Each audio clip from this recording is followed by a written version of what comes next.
Like after Canada, Rick Ross got fucked.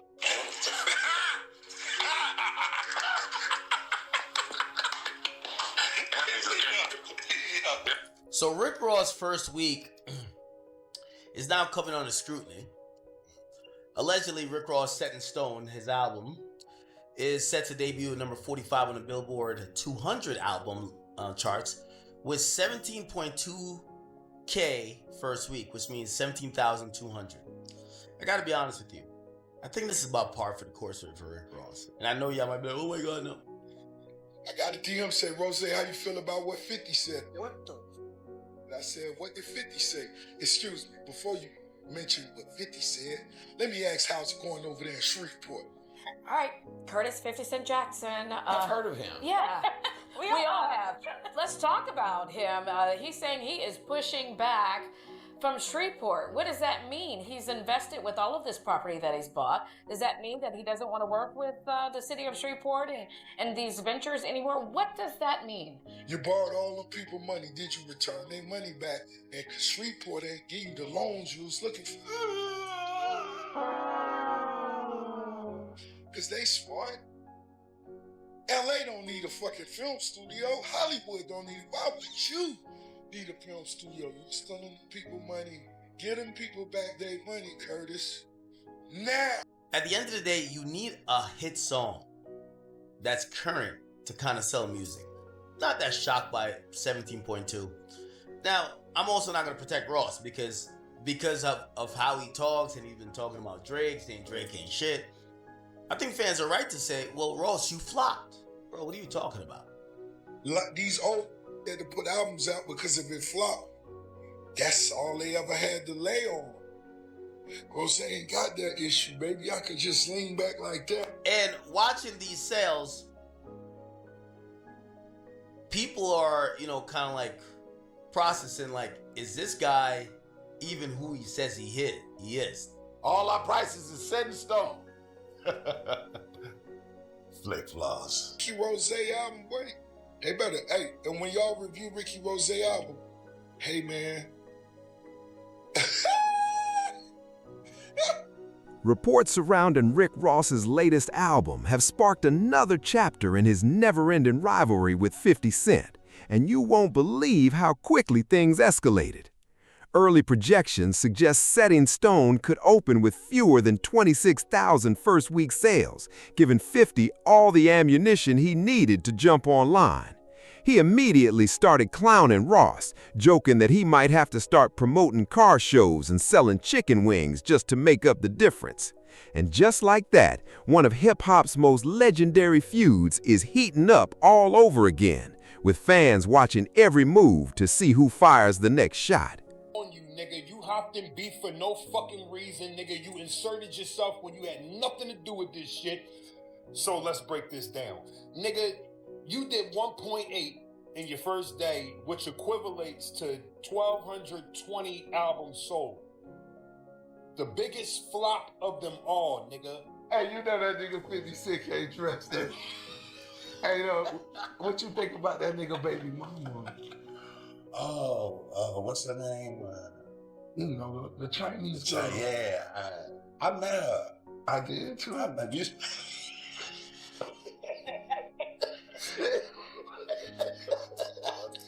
Now, are you putting the Drake beef to rest? Honestly, I discuss a lot of things. Set in stone is all about etching a little bit at a time. I don't understand. You're squashing the beef.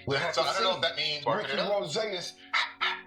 Like, at the end of the day, I'm wondering music really isn't, well, it is selling, but I don't think Rick Ross has that much current motion. For the past several weeks, Rick Ross has kept himself at the center of the conversation, making headlines with bold comments and non-stop social media buzz. But now the spotlight appears to be shifting in a direction he probably didn't expect, and you already know what that means. The first person ready to capitalize on the moment is none other than 50 Cent, the same longtime rival he's been trading shots with for nearly 20 years. This is the kind of situation 50 lives for, because he's built a career out of turning every opportunity into a viral public battle.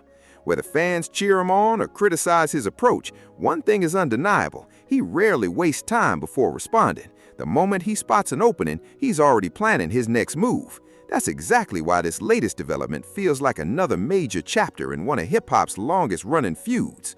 But the conversation isn't only about the personal back and forth that's grabbing everyone's attention. Fans are also paying close attention to the performance of Rick Ross's newest project.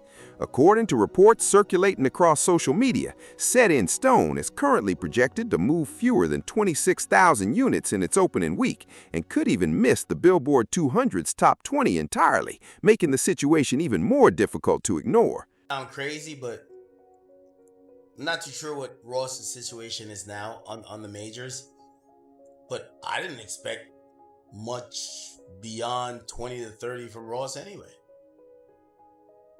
You have to realize, Ross, Meek, I expect 20 to 30 from them. What are y'all expecting? Shout out to Ross. I think Ross needs a hit. If Ross want to get, Ross could do 50K, but he got to get a hit. Drake used to be his hit guy. I think Ross, Khaled, they got to hit up Jay-Z. Y'all need a hit guy. I'm not saying Ross can't get a hit by himself, but he need a hit. That's the reality. Ross need a hit. Who's going to be his hit guy? We'll find out. Speaking of that, with Drake, dog, why can't y'all niggas make another motherfucking song, dog? Like, quit playing, dog. You throw me the alley hoop for the little bomb, you know I'm a junkie. Dog, I keep thinking that though, Rick. I'm like, man, why don't y'all niggas make a song? I don't know what. I don't know what happened to the point where y'all niggas hate not making songs. Drake ain't cool like that. Like, what's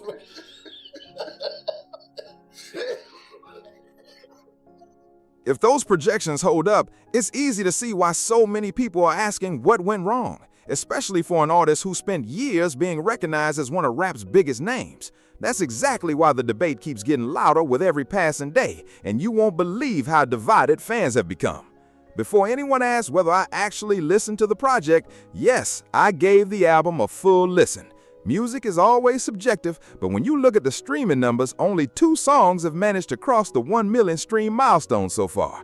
The collaboration with T.I. has reached roughly 1.8 million streams, while the record featuring French Montana and Max B is sitting at around 4.4 million streams. Personally, neither of those tracks really stood out to me in a major way. Of course, that's just my perspective, and plenty of listeners may walk away with a completely different opinion. But once you scroll through the complete track list, one thing immediately jumps out. The project is loaded with featured artists from beginning to end. The post, but he did have Post Up kind of clowning Ross, and this is where he started with. Check this out. The way things are not looking good for the rapper Rick Ross, as he has just announced a recent world tour with him struggling to sell any tickets. As you can see right here, this is how one of his venues are looking for a show happening in Miami, Florida, with him barely selling out any tickets and all the green dots indicating seats that haven't been purchased yet. And Rick Ross and his team look to be so desperate to the point that now they're literally offering discounts for any type of seat, with them offering a buy one get 50% off. And with this now occurring to Rick Ross, a lot of people are thinking that the reason as to why he is falling off so bad is because he has been dissing Drake nonstop. For example, in a recent interview, he literally called out Drake and said that his brand new album, Iceman, was horrendous. The way things are not looking good. Okay, and 50 said, the boat sank, album went wood. LOL, nobody checking for that bullshit. Then he posted Ross, and he said he got away with it for a while, but it's over now. The jig is up. 20 features, under 10,000 sales. Damn, boy, it's over. And then fifth, y'all, you don't fuck with fifth like that. No, Like, dog can't dress. he can't. You know dog can't dress. Come on now.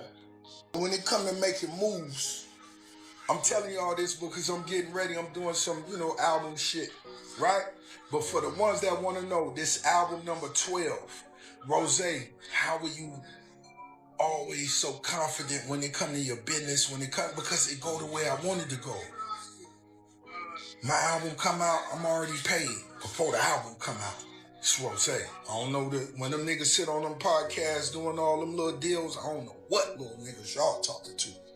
The industry has changed, and guess what? As a boss, you put the number up there. This is what we gonna do, just to do business with me. I've sold records, nigga, for the last 20 years. You know what I do, not just for myself, but the entire brand. Rose paid. I pray y'all niggas get paid before the album come out, nigga, because when you put the album in, Rick Ross stacked this project with a massive roster of guest appearances, bringing in artists like Rich the Kid, YFN Lucci, Don Toliver, Big X The Plug, The Dream, Big Tony, Nino Breeze, Gucci Mane, Kodak Black, and Young Miami.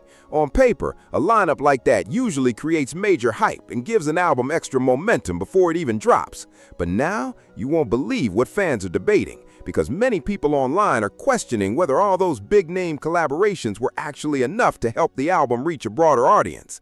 That quickly became one of the biggest conversations surrounding the release, as listeners continued comparing the early sales and streaming numbers to the high expectations that existed before the project arrived. Just the title just represent, just etching every move I made over the last 20 years. Here we are, 20 summers later. We the big dogs, you know what I'm saying? And we still hustling, we still enjoy the music. Something that we love to do. I love to do it. I love to make music. You know what I mean? When the shit hot, it's hot. morning glory, baby. Listening to the #1 record on iTunes. For the streamers, keep streaming, downloading. Everybody that's getting their physical vinyls, physical CDs, their exclusive merch. Good looking, baby. Album of the year. Listen to the vibes, the production, the wordplay. It's the motherfucking boat, you heard me? Rick Ross ain't it, boy. Biggest nigga in the motherfucking game. Cut it out. And still enjoying to do it and love to do it. I love the interviews. I love the vibes, love the DJs. That's what we do it for. We do it because we love the game. Yo, that line happened to come true crazy. He said I was Aiden Ross's streams before Aiden Ross had ever streamed. But yo, Ross's streams looked a little crazy this week, huh? Yeah, Ross's streams did look a little crazy. I can't even cap that shit still. Yeah, Ross came out and like the numbers on streaming were mad low. Now I kind of like, that line kind of hits different because I think the entire album, I think a recent Drake song like did more than like his whole album of streams. Ross's album streams was notoriously low. Supposedly he did less than. One of the first things you'll notice about the album is how Rick Ross blends rising talent with veteran rap heavyweights, a combination that should have generated a lot more excitement. With so many younger artists involved, most people expected those collaborations to become the breakout moments of the project. But surprisingly, that buzz never really materialized the way many fans predicted. Out of the entire track list, the record featuring YFN Lucci is easily the one I enjoyed the most. Even so, it honestly comes across as YFN Lucci's song more than Rick Ross's. For most of the track, Lucci is the one bringing the energy, driving the momentum, and keeping the record engaging, while Ross doesn't make the kind of impact you'd normally expect from the lead artist. Rose is pulled off. This is top tier chess player you dealing with, guys. You know this. This is top tier chess player. Look at that. I'm a sex symbol and wealthiest. Don't know it. Done.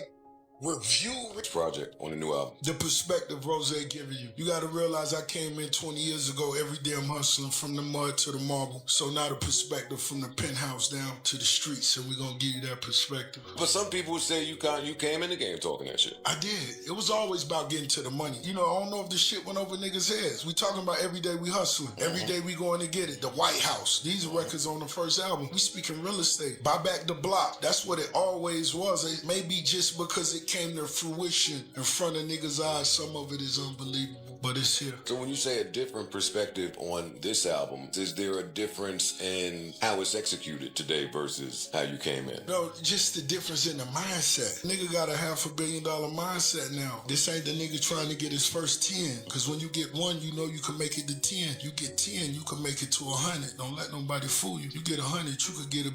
Then you look at the streaming numbers, and they paint a story that's hard to ignore. While millions of streams might seem impressive at first glance, Most fans expect far bigger results from an artist with Rick Ross's legacy and reputation. This is, after all, someone who has never been shy about where he believes he stands in hip-hop, even placing himself in the same conversation as Drake on multiple occasions. That's exactly why people online are now comparing those bold statements with the album's current performance and asking whether the results truly live up to the confidence. And this is where things get really interesting. The moment you compare yourself to one of the biggest artists in the world, expectations instantly rise to another level. Right now, a lot of fans feel those expectations simply haven't been met.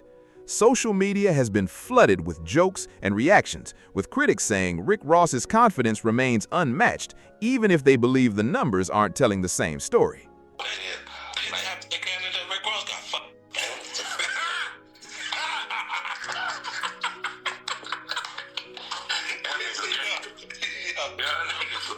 All his bodyguards need to resign. They failed the number one thing. They ain't got nobody body, including their own. I mean, my nigga just stay there and bitch and kept letting something ain't right. You know what I'm saying, Rose, how you feel about what 50 said? I said, what did 50 say? Excuse me, before you mention what 50 said, let me ask how's it going over there in Shreveport? How's it going in Shreveport? You borrowed all them people money, did you? Chance to slap 50 Cent with this shit right here. Come get it, 50. The history with you and 50, is it better now? You guys now friends? Like, do you guys talk now, or is it still no relationship? Nah, homie, Wash. We've never been cool. From day one? No.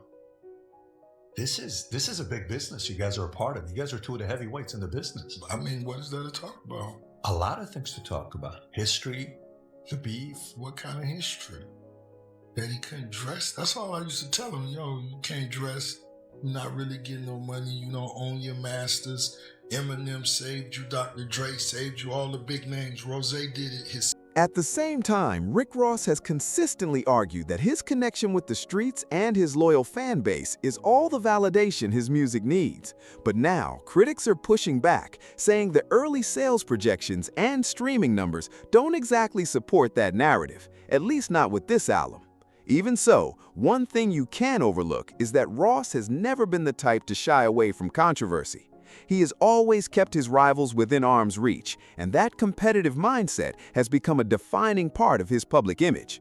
While promoting the project, he wasn't only taking shots at Drake to keep the conversation alive, he also made sure to send a few comments in 50 Cent's direction, setting the stage for yet another chapter in their long-running feud. I see what's still going on with you and 50 Cent. You mean you won't do no business with 50 Cent? I would. 50 Cent, I see you raising money for your film ideas. You asked a close friend of mine. I saw the renderings, the drawings of what you believe your studio could be like in Shreveport. I'm gonna give you a once-in-a-lifetime opportunity to come sit down at the table and present your ideas. I won't make you any promises. Men in business don't discuss the past. Been nothing we been big on in lawsuits, shit like that. 50 Cent sued me before. We beat his ass, kicked him to sleep in court, sent him back home. He was poor. When we pulled up his banking accounts, I felt bad for him. I really did. Take a shot at you a couple weeks ago about a girl that you're not even with no more. We wearing Travis Scott's all week. Yeah. What is it with you and Ross that's just been going on for so long? Nothing else works. For him, outside of mentioning me. When things get bad, you mention me. It gets covered further. I get covered across the board. They get covered on the hip-hop law. It is what it is. And you watch, because I have nothing else to say. You just see it happen periodically as they go. You know, you see that big white elephant? That property he lives at? It costs more than the nightclubs. He's in the nightclubs. What kind of risk? Cut his own grass. Why are you out there cutting your own grass? You trying to save money, Nick? You don't want to pay for the lawn to get cut, huh? Ain't nothing wrong with cutting your grass. That only added another chapter to one of hip-hop's longest-running feuds, giving fans even more drama to dissect. During one interview, one of the very first subjects Rick Ross brought up wasn't his music at all. It was 50 Cent's personal life. When the interviewer asked, "So what do you think about his baby mama?" the conversation shifted to Daphne Joy, who shares a child with 50 Cent. At the time, Daphne Joy was already receiving massive attention online after reports and alleged leaked material connected to Diddy and another individual spread rapidly across social media. The story quickly turned into one of the internet's biggest celebrity gossip topics, with thousands of people weighing in and sharing their reactions. Whether those rumors were ultimately true or not, the headlines exploded and her name suddenly became impossible to avoid. That's why Rick Ross mentioning her during the interview immediately caught people's attention and was widely viewed as a direct shot at one of his oldest and most well-known rivals. Mafia music was leaked on the internet. Can't wait to play the rent, Curtis Jackson, baby mama, ain't that's for us. On the record is where Ross would take the first shot at 50 Cent. The car shirt with the Yankee hat. Come on now. No, dog can't dress. What is this beef that lasts so long ago, dog? Like nah, dog. We two different cloths. Yeah. You know what I'm saying? Hey. I'm on some real ball shit, man. Yeah. I wanna see us all win. Let's eat. Right. Let's shine. It's an opportunity to create energy or like a excitement for the actual release of a record. And I understand that it may be more attention than you usually get, but it'll be the kind of attention that when it goes away, you go away. The company, the system might actually feel like it's a good idea for the moment until they realize that I won't stop. There's nobody in control of me. I'm deciding to fuck your life up. Rick, bro, I'm gonna fuck your life up for fun. This is not new. I do this all the time. He can still write a verse, but his verse always has drug dealer references in him. Yeah. When he's admitted to being a correctional officer. Okay. In order to be a correctional officer, you have to not have any criminal history. That's right. What's one thing you hate that motherfuckers be talking about you, like on the internet, that you hate that? I'm gonna be honest, I ain't tripping. Yeah. Yeah, cause if it's some good funny shit, I could enjoy it. Considering how long these two have been taking shots at each other, most fans knew it was only a matter of time before 50 Cent responded. Nobody really expected him to sit back quietly, especially with Rick Ross making headlines again. Sure enough, the moment Ross's new album was released, 50 wasted no time jumping onto Instagram to fire back. True to his reputation, he quickly turned the situation into another public spectacle, proving once again that when it comes to this rivalry, he almost never lets an opportunity pass without taking his shot. Would say things about 50 Cent and that would generate their energy. 50 Cent had some huge records when he had the biggest producers and artists around him putting them together. That's why right now you can't make nothing. Their whole career has been based on it. So it's not a surprise that they try to do that to continue the relevance. I'm looking going, good luck, because you're trying to sell a CD at the present moment and I'm not trying to sell music. Curtis. You're so infatuated with my life. 50 Cent didn't hold back, opening with Curtis, you're way too obsessed with my lifestyle, before immediately clowning the album's reported sales. He mocked the projections by posting, "I just saw your record sales, LOL, 2,000? WTF?" making it clear he intended to turn the numbers into internet comedy. But he wasn't finished, adding, "So when your tickets don't sell and your album doesn't sell, what do? You promote car shows and sell chicken wings." Then he piled on even more by saying you had 20 features and they still couldn't save it, taking another shot at Ross's feature-heavy project. At that point, it felt like 50 believed the battle was already over, joking that there was nothing left to discuss. He wrapped everything up with another sarcastic jab, telling Ross to stick to his chicken wings and bum juice before signing off with a laughing remark, making sure the internet had plenty to react to. The bully. But listen, hear me out. So Rick Ross went on a podcast. He was on a podcast, Joe and Jada. Now, during this podcast, Fat Joe got to talking about something, but Fat Joe ended up saying, like, yeah, like a lot of these older rappers that's washed up and they ain't got no motion. Rick Ross busts out and say, yeah, like 50 Cent. And I guess Rick Ross had on this long ring on his finger, and I guess it's supposed to be worth $1 million. Now, he in the podcast, but Fat Joe tell him, like, nah, that ain't who I'm talking about. We ain't about to do that. You already know Jadakiss, he over there just laughing. Then, next thing you know, Rick Ross like, yeah, I can just take this. Can you imagine me smacking him with $1 million ring? And then, Fat Joe tell him again, bro, you doing too much, you reaching, that's not what I'm talking about. You creating some shit that's not here. That's not what I'm talking about. I'm not talking about 50 Cent. Next thing you know, he get to saying, yeah, what's the black motherfucker with the two-tone, his forehead a different color? Talking about Uncle Murder. But then when 50 Cent reply, y'all gonna say 50 Cent bullying. Y'all drop a comment, let me know what y'all thinking if y'all see. 50 Cent, let these people know you really admire me. You love my style, the way I dress, the money I get. And let them know that if you really could, you would put all it to the side to do business with me and work with me. It's the truth. As expected, 50 Cent fully embraced the trolling style that has become his trademark over the years, and you won't believe how fast the internet ran with it. Instead of simply responding, he turned the entire exchange into another viral moment, packing his posts with sarcasm, jokes, and personal jabs that spread across social media within hours. Before long, fans were reposting the screenshots everywhere, proving once again that whenever 50 decides to weigh in on a feud, the conversation instantly reaches another level.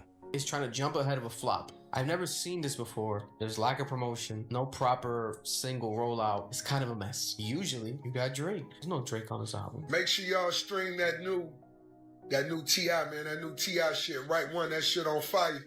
Tip, we want to see them old schools at the car show. ATL.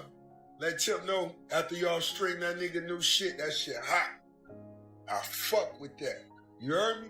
Damn, T.I. Damn, Tip. Send you to your mother like your father do. 50 Cent mom, died in a fire. He talking about how T.I. is linked up with God, and you, assuming 50 Cent, is running with demons, so the devil must be your father, send you to the... At the same time, a lot of people were quick to point out that dragging personal issues into this feud is nothing new. Throughout the earlier chapters of their rivalry, 50 Cent also made headlines by bringing up people connected to Rick Ross's personal life, so this latest exchange didn't exactly surprise longtime fans. Many see it as just another round in a feud where both artists have repeatedly stepped beyond music and turned things into deeply personal battles.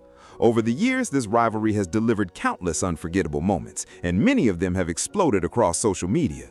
Viral videos, screenshots, memes, and public jokes have kept the tension alive, making almost every interaction trend online within hours. Looking at everything that's unfolded recently, plenty of fans believe Rick Ross has been working hard to stay in the spotlight, but not every move has played out the way he may have expected. One of the biggest examples people still talk about is what happened during his trip to Canada around the time of a major Drake-related event, a moment that many believe shifted the conversation in a completely different direction. One of my favorite rappers ever. You did say that you don't want him to lose. Like, you just said that. Yeah, and when I said that, it's so many conversations that go on, off camera, where I feel like people would love for me to say, I hate this nigga forever. Rick Ross looked confident heading into the event, but things quickly took an unexpected turn after reports and videos from people in attendance showed a heated confrontation unfolding. The footage spread across social media almost instantly, with many claiming Ross was confronted by a group before eventually leaving the area. While the full details remain disputed, the clips alone were enough to fuel days of online debate, and critics wasted no time using the incident to mock him even more. Of course, fans knew 50 Cent wasn't about to let a viral moment like that pass without saying something. It was only a matter of time before he joined the conversation, and many people were already waiting to see how he would respond. At the same time, Rick Ross's feud with Drake has continued to linger long after their public fallout. He has repeatedly taken aim at Drake, frequently referring to him as BBL Drizzy while criticizing his music, keeping that rivalry alive every time the topic comes up. Nothing came to mind. Blank. It's like I just saw that curl. R.I.P. to the Drake stands. Can only imagine what that feels like. Well, I really couldn't, but damn, niggas say 3 albums are trash albums, 2 years too late. Hey man, it was fun while it lasted. You're washed. Where's Iceman? There's Iceman. The throat goats. I've never seen someone ice rosé, but You've never seen someone ice rosé? Well, talk to every jeweler in Miami that has fake diamonds. really they do that? Nobody got that. Then Drake appeared to answer back on Iceman with the line, "If I'm lying, I'm flying economy. I bet I know who I see." And you won't believe how quickly fans started connecting those lyrics to Rick Ross. Almost immediately, social media users began speculating that the bar was aimed directly at Ross, turning the lyric into one of the biggest talking points online. Not long after, photos and videos began circulating that many people claimed showed Rick Ross flying on a commercial airline, and the internet instantly ran with the story. Before long, timelines were flooded with memes, jokes, and reactions as fans used the viral images to fuel yet another round of the Drake versus Rick Ross conversation. Ross is going broke, okay? And he's now in damage control trying to clean things up, but it's too late. We've already seen how the boss is really getting down. Rick Ross flew commercial this week. Oh, man. Poor guy. We ain't high like Rick Ross in the airport neither. It's all good. Heading back to New York. Let's go next. It didn't seem to me like he was hiding because he was taking a commercial flight. Rick Ross looked so depressed to be flying with y'all junkies. Uncle Murder, you ain't never killed nothing. But what I want to do is give you and all your kids a free cleaning. Free teeth cleaning. I know what 50 going through right now. He may not be in the mood for this, you know, Daphne Joy. Put a wet towel over his head. For the ones want to know where my jet at, I obviously didn't get the memo. It's being updated with Starlink. And I chose to fly commercial to Colombia to go party with Trick Daddy. When Ricky Rose takes flights to 6 digits, I'm going to get some money out. Rick Ross eventually responded to all the speculation, explaining that his private jet wasn't available because it was reportedly being fitted with Starlink equipment. But even after offering that explanation, you won't believe how little it changed the conversation, as critics continued joking about the situation across social media. Whether fans accepted his explanation or not, the incident became yet another headline in an already non-stop cycle of rap drama, giving people even more to debate. Once the memes and jokes started spreading, the timing couldn't have been much worse for Ross. Drake's lyric quickly turned into one of those viral moments the internet simply refused to move on from, and social media kept recycling the jokes and reactions for days afterward. Sure love. No, see, I can see it in your eyes, you might be confused with the numbers and all of the fake numbers flood the marketplace, 50-something, that's nothing. Remember what I told you, the streets are the street. People kept flooding social media with clips, memes, and screenshots, joking that Drake's lyrics fit the situation almost perfectly. With the story gaining more attention every day, Rick Ross eventually addressed it, explaining that he flew commercially because his private jet was reportedly unavailable while undergoing upgrades. Even after that explanation, the jokes never really slowed down, and the internet kept turning the entire situation into another viral spectacle. As if that wasn't enough, another controversy surfaced when a well-known luxury watch expert questioned whether some of the expensive jewelry Rick Ross had shown online was authentic. Those claims spread rapidly across social media, with the commentator arguing that certain rare pieces didn't appear to match verified originals. Rick Ross strongly disagreed with those accusations and pushed back against the criticism. While many fans viewed the entire debate as entertainment more than anything else, the headlines continued piling up. Setting those stories aside, Rick Ross eventually appeared on the Joe Budden podcast, where he finally opened up in greater detail about his issues with Drake. Before that interview, most of the tension had played out through Instagram posts, online exchanges, and public jokes, rather than direct conversations, leaving fans trying to piece together what had actually caused the fallout. The timing also made the situation even more interesting because it unfolded while Kendrick Lamar's battle with Drake was dominating the hip-hop world. As more artists began publicly criticizing Drake, Rick Ross added his voice to that growing list, catching many listeners by surprise. That reaction made sense because Drake and Rick Ross had built one of rap's most successful collaborative runs, delivering multiple major hits together over the years. Watching that partnership fall apart left fans searching for answers, with many debating whether the split was driven by personal issues, business disagreements, or simply the changing landscape of hip-hop. Whatever the real reason may have been, it became yet another headline that kept this story front and center. Naturally, fans were left with more questions than answers. Joe Budden ended up asking the same question that people across the internet had been debating for months. He wanted to know what truly caused the fallout between Rick Ross and Drake. Rick Ross gave an answer that immediately grabbed attention because on one hand, he said he wished Drake success and wanted the best for him. But on the other hand, he has continued mentioning Drake in interviews, social media posts, and public conversations, which only fueled more debate. That's why many fans believe his explanation doesn't completely match the way he's handled the situation publicly. Every time Drake's name comes up, the story grows bigger, the clips spread faster, and social media finds another reason to keep the conversation alive. Whether that's intentional or simply how things have unfolded is something only Rick Ross truly knows, but it's easy to understand why people continue linking the two names together. Drake remains one of the biggest artists in the world, so virtually any headline involving him is almost guaranteed to generate massive attention. That's also why many observers believe the ongoing back and forth has kept Rick Ross in the spotlight, while discussions about his latest album continue. At the same time, it's important to remember that much of this remains public speculation, and only the people directly involved know exactly what happened behind the scenes. You need a hit song that's current to kind of sell music. Not that shocked by 17.2. Now, I'm also not going to protect Ross because of how he talks, and he's been talking about Drake, saying Drake ain't shit. I think fans are right to say, well, Ross, you flop. Bro, what are you talking about? Drake used to be his hit guy. I think Ross, Khaled, they got to hit up Jay-Z. Y'all need a hit guy. I'm not saying Ross can't get a hit by himself, but he need a hit. That's the reality. Ross need a hit. Who's going to be his hit guy? We'll find out. What makes this situation even more surprising is that Rick Ross and Drake didn't just work together, they created some of the biggest records of their careers as a team. Tracks like Aston Martin music are still fan favorites today, and many listeners continue to rank those collaborations among Rick Ross's greatest releases.